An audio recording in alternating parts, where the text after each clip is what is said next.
Blake Coleman, born and raised in Plano, Texas, now nearly a decade into an NHL career that includes 2 Stanley Cups.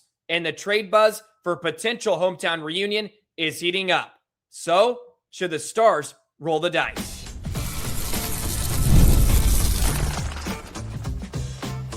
You're Locked On Stars, your daily podcast on the Dallas Stars, part of the Locked On Podcast Network, your team every day.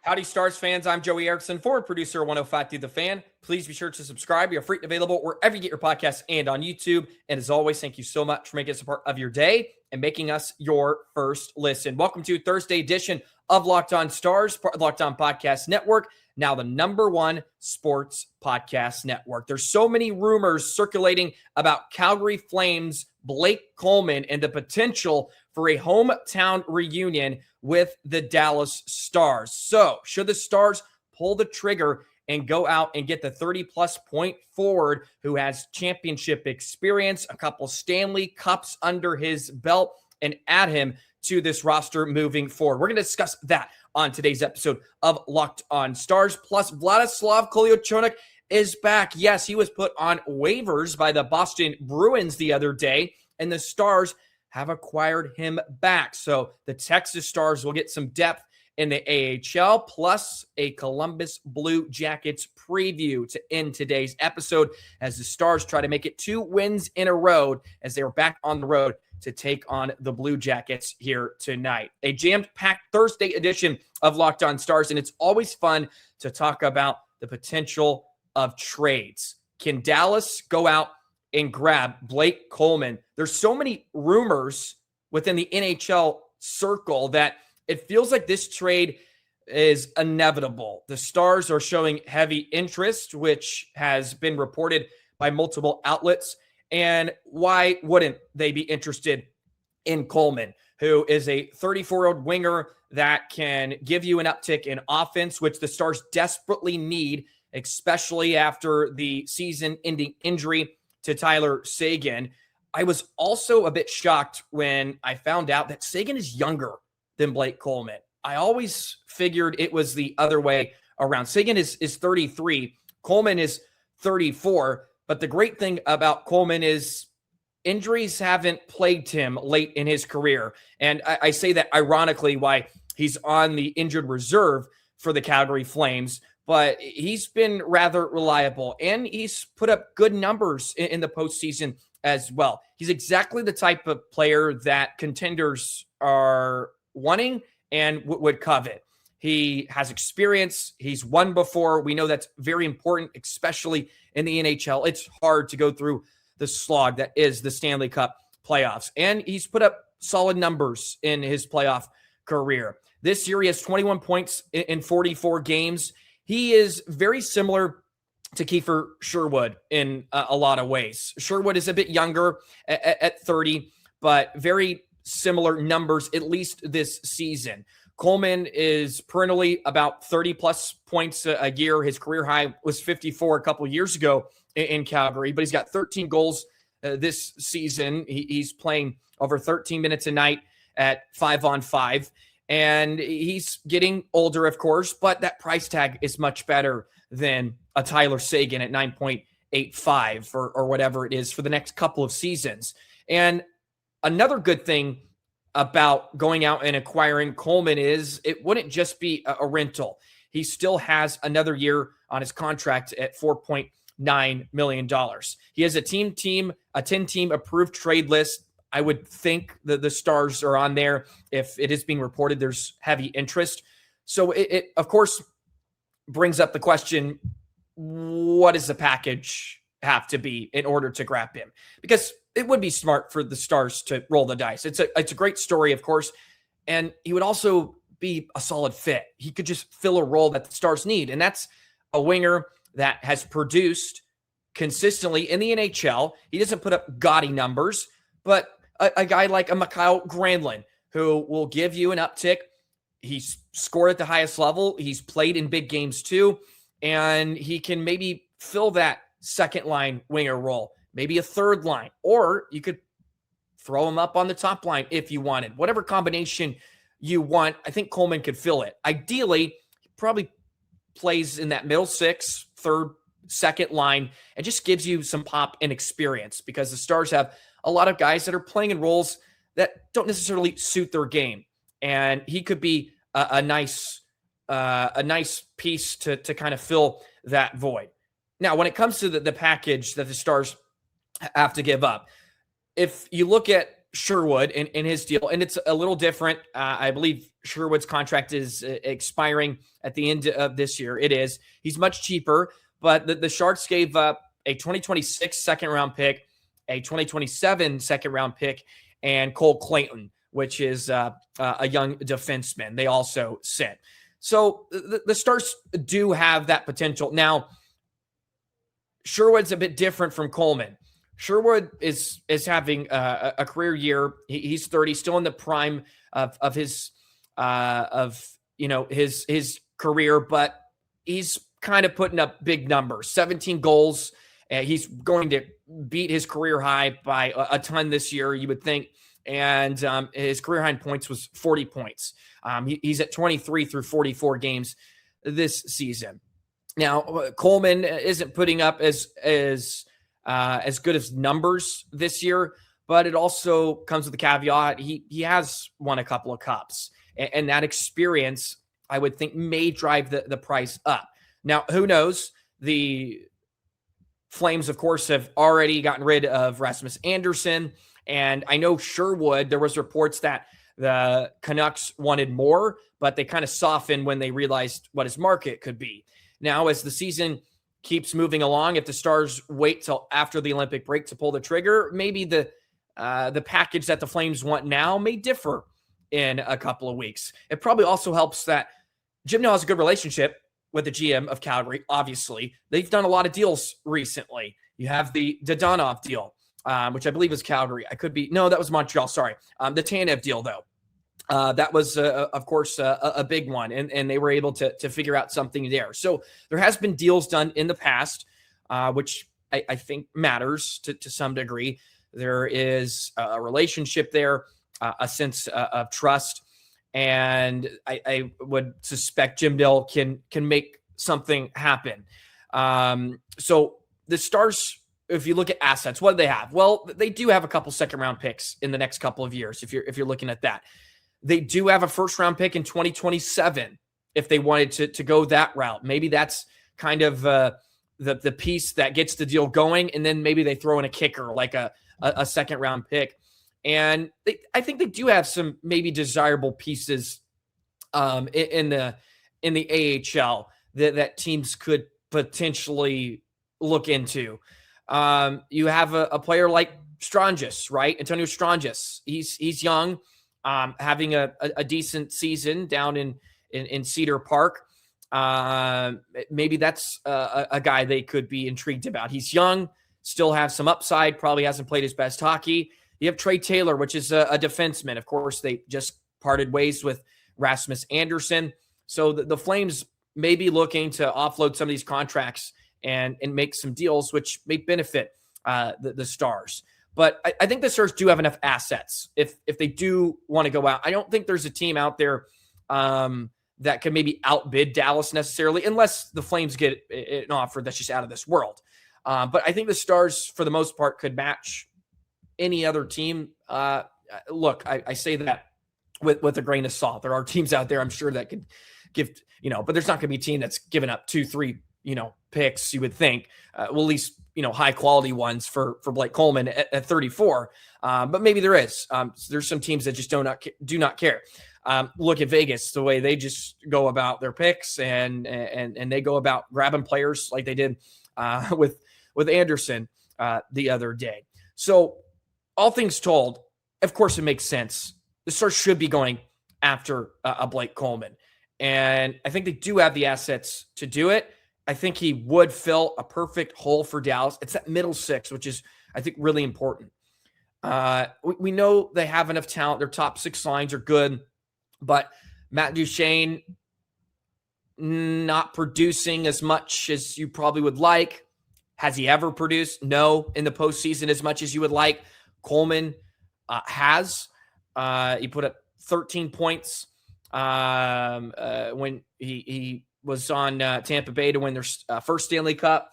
He had 11 points the next year when they won again. And then he did all right for himself against Calgary. He was in that series against Dallas, I believe.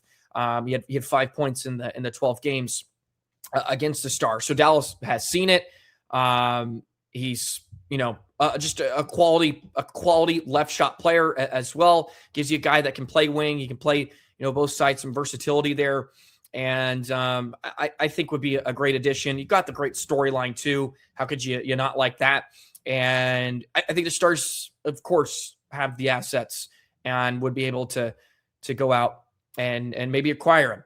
I'd be fascinated to see what the package would be. Sherwood brought a couple of picks, but he's a guy that's hasn't played big moments in the postseason, right?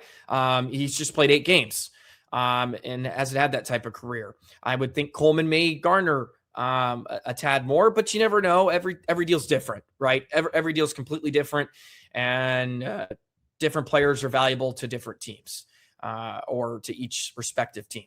So I look forward to these kind of heating up, and as much as you see on Twitter these days about him and Dallas, it feels like it's going to happen. It's just maybe a matter of when, but who knows? Some teams can swoop in and snatch him up. Okay. Well, the Stars did acquire somebody yesterday, Vladislav Koliochonok. Yes, the defenseman that I think many Stars fans, multiple Stars fans at least, were a little upset the Stars kind of gave him away willy-nilly, is back. The Stars got it. So how do they do it? And they can put him back in the AHL. Let's discuss that in just a moment.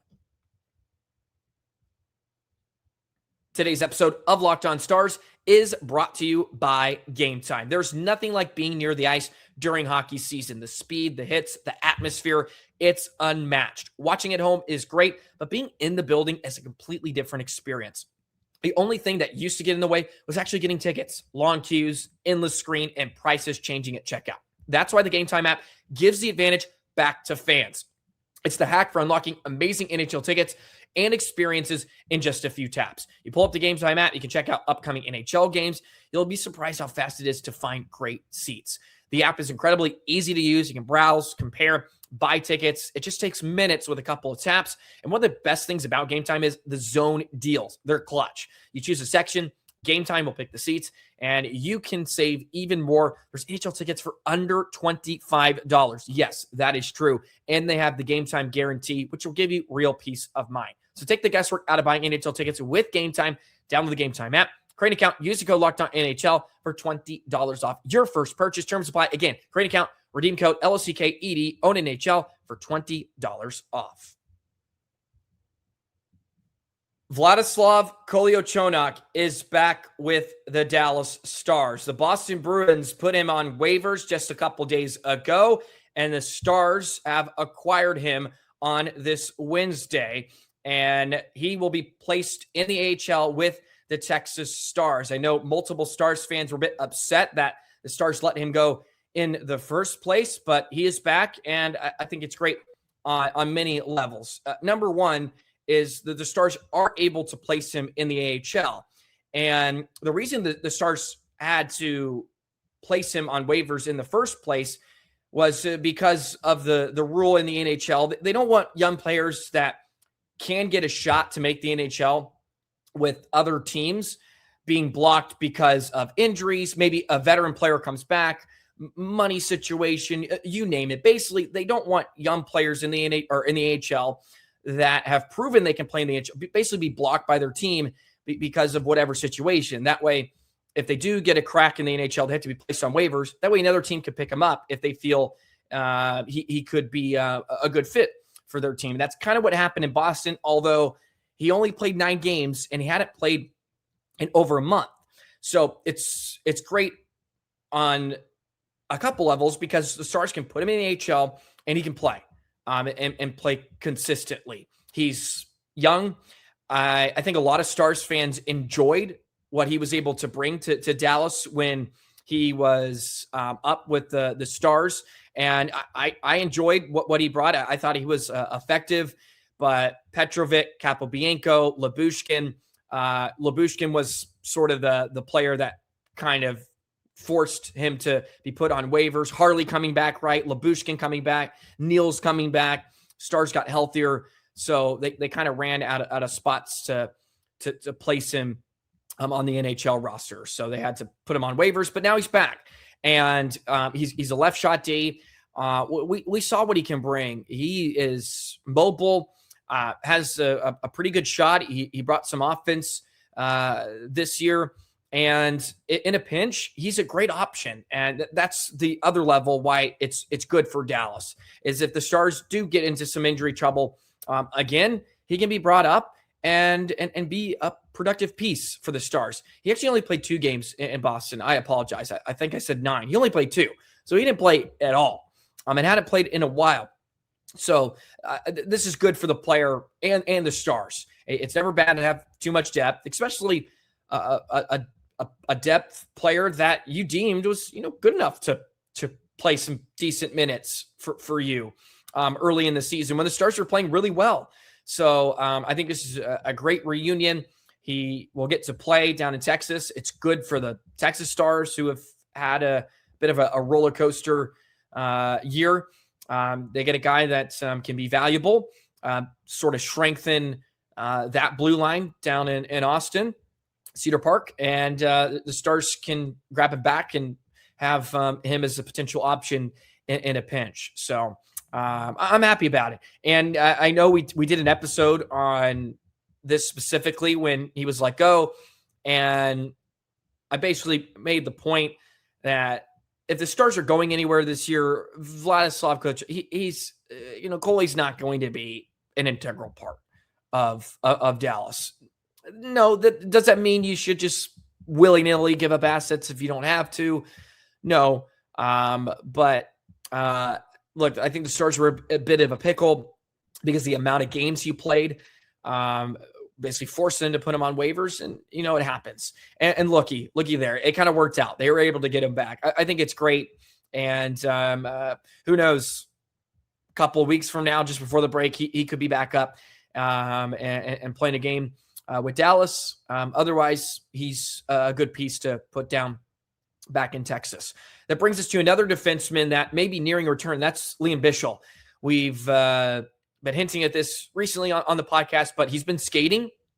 I'm sure many of you have already seen the pictures on Instagram, social media, all that good stuff. He's been practicing, he's skating, and the Stars, I think, would like, at least that's what it sounds like, would like to get him into a few games before the Olympic break in early February, which is great. The Stars, it's probably been understated here on this podcast specifically how important his loss has been. Just a physical menace and a presence, and a guy that does play with that edge. And we saw from Bastion the other night get into a fight, had a couple big hits on that shift. Dallas needs those type of players, especially when they are going through some of those struggles, and guys that are willing to just engage in a fight, bring the team into a fight. Bichel's one of those guys, and also plays a damn good defense, like a damn good defender at that. It's not just because he hits guys. He's excellent in front of his own net. I think he probably brings a lot of stability to Petrovic too, because I haven't loved Petrovic's game since he left. I feel like that's sort of been a cause and effect. Bichel's left. I haven't loved what Petrovic has been, at least lately. But with him and Bichsel, they were a great pair, and the Stars seemed to like what they had in those two to begin the year. And maybe you don't need Petrovic when Bichsel comes back. I think that may be great, or it's a Petrovic-Lyubushkin situation, which I think is ideal. That's where the Stars want to be. Petrovic and Lyubushkin are kind of your sixth, seventh defenseman. Those are the guys you should be battling. It shouldn't be, Petrovic and Lyubushkin are in your top four, or your third pair. I don't think that's where the Stars envisioned they were going to be this season. But injuries play a part. Look, not everything's going to go smoothly, but his presence in return cannot come soon enough, and would really, I think, bolster the Stars' blue line. I'd feel a lot better about it. I think that's what I'm getting at. I feel a lot more comfortable and not as concerned with what the Stars have. And if you can then still add a piece at the trade deadline, yes, because I think they have to, since we've kind of talked about trades already. Stars should go out and get a defenseman of quality to add if they can. Easier said than done, of course. But I don't think a Bichsel return is exact. I don't think it's enough. It's a great start, but if you could go out, find somebody else to kind of bring in, that would be awesome. That would be music to my ears. It's not always going to be the Tanev, right? Maybe it's more of a Ben Lovejoy, just a veteran that can give you a little oomph. I think that's never a bad thing. Just put my 2 cents in there. Well, the Stars beat down the Bruins the other night. Now they get a reunion with their former head coach, Rick Bowness, who just recently took over the job for the Blue Jackets. Stars on the road tonight against Columbus. Let's preview the Jackets and what to expect from the Rick Bowness squad in just a moment. Hey, Locked On Stars fans, be sure to check out the Everydayer Club here on Locked On Stars. You can find the link in the show notes below. You get an ad-free version of Locked On Stars and access to a Discord server specifically for this podcast. I'm in there with a couple other Stars fans, and we're in there every day just chatting, talking about different topics on the show, talking about each game as it goes on. It's a lot of fun. I know some of you have already signed up and subscribed since I've promoted it a bit more, and I appreciate that. So please come join us. I think it's a lot of fun, and it gives you a little extra. It's $5, I believe, pretty cheap, and we have a good time in there, and I appreciate those of you that are new, and the more people we get in there, I think the better conversation can continue to stir. So please check out the Everydayer Club if you have not already. There is a link in the show notes below to find some good stuff. Stars Blue Jackets tonight, Dallas on the road. I feel like the last couple of games in Columbus have not gone all that well for Dallas. At least that's my gut feeling. But the Blue Jackets, 5-4-1 in their last 10 games. And yes, Rick Bowness has recently took over as head coach. Dean Evison was let go. And the Blue Jackets are 22-20-7 this season, and they are 7th in the Metro. They're dealing with a lot of injuries. Elvis Merzlikens, their netminder, had to miss the game with an illness the other night, but Marchment has been placed on IR. Fabro's been placed on IR. Miles Wood has been placed on IR, and that has pretty much all been within a couple weeks of one another. So they've struggled, but we all know if the Stars play like garbage, the Jackets will make them pay.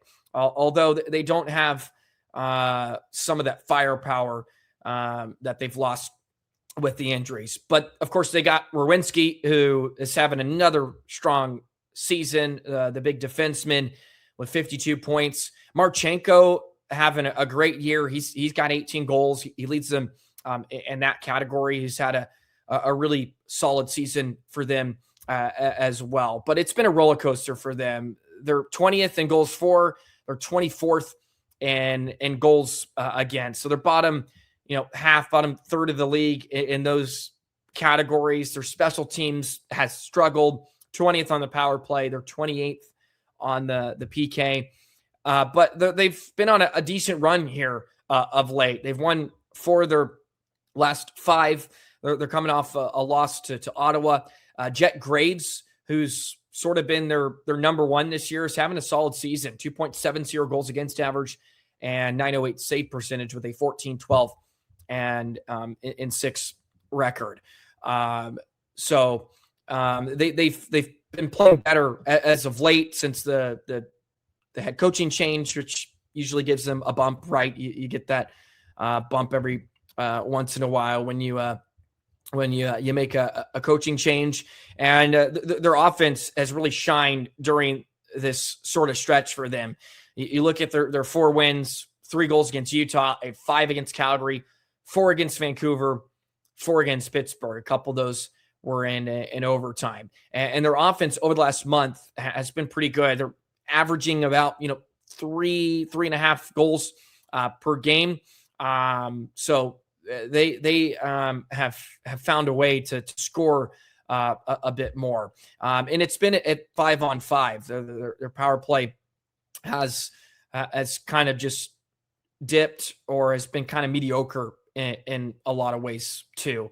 They don't score a ton on that side of special teams. They don't draw a ton of power plays either. But lately they have, 3 the other night. They had 2, 4, 3. So they are driving some offense and forcing teams to play or to play defense and take some minor penalties. We know the Stars have struggled with that of late, but their power play came back around. Hopefully their discipline will continue to stay strong as well. The Stars felt like they were taking 3 or 4 penalties a night there for a good run. But that was a big night for Dallas on Monday against Boston, right? That was cathartic, much needed for the Stars. Robo had a big night. Ritskovian seized the day. What a performance from him with 3 points. I'll be fascinated to see if Ritzy gets a shot in that top line. If Mikko's back, Mikko missed the last game because of the illness. So if he is back, I'm looking forward to seeing Ritzy maybe get a shot up on that top line with Mikko and Wyatt. Bork with Hens and Robo has been good. Hens has had a step too lately. I've noticed that. Last couple games, he's been flying around. He's had some really good looks. Stars had a great approach on Monday. I hope we see that again. That approach against the Bruins was excellent. Shooting the puck. They were able to get some odd man rushes. They were testing Swayman. They had over 30 shots through the first 2 periods. It's not going to be like that every night, of course, but we need more hints of that, of guys just getting the puck on net, crashing, getting to that area, getting to the greasy area, getting to the paint. When you do that, Stars are going to be successful, and they were bottled up offensively. We know that. Dallas was struggling to score more than once going into that game. Maybe that unlocks the floodgates and everybody stops squeezing the sticks, and the offense will flow a bit more. I thought they just flowed. That was nice. They flowed. They were sticky. There was good support in all 3 zones, and they dominated all facets. We need more of that. That's an approach I can get behind, an identity I hope we can see as the year goes along, and at least kind of going into the Olympic break. I think it's important for Dallas to go in on a high note, be playing well. Then you get the break, and you can come back, hopefully pick up where you left off. So this will be a good one tonight. I feel like the last couple games have been interesting in Columbus. So 6:00 puck drop, a bit of an early one. These ones can be tough too when you got a home game, then on the road, and then you got another home game on Friday. So it is a back-to-back situation. So it'll be rather important that they try to get full 2 points, right? That's, of course, always the challenge in game one of a back-to-back. So we'll see how they fare. I would think you're going to get Otter again, who was not tested very much the other night. And I would like to see him be tested a bit too. I really would. As weird as that may sound, he wasn't tested very much against the Bruins. He had 13 shots through like the first 48 minutes of the game. It'd be nice for him to get tested, and he needs I feel like he needs a confidence boosting game.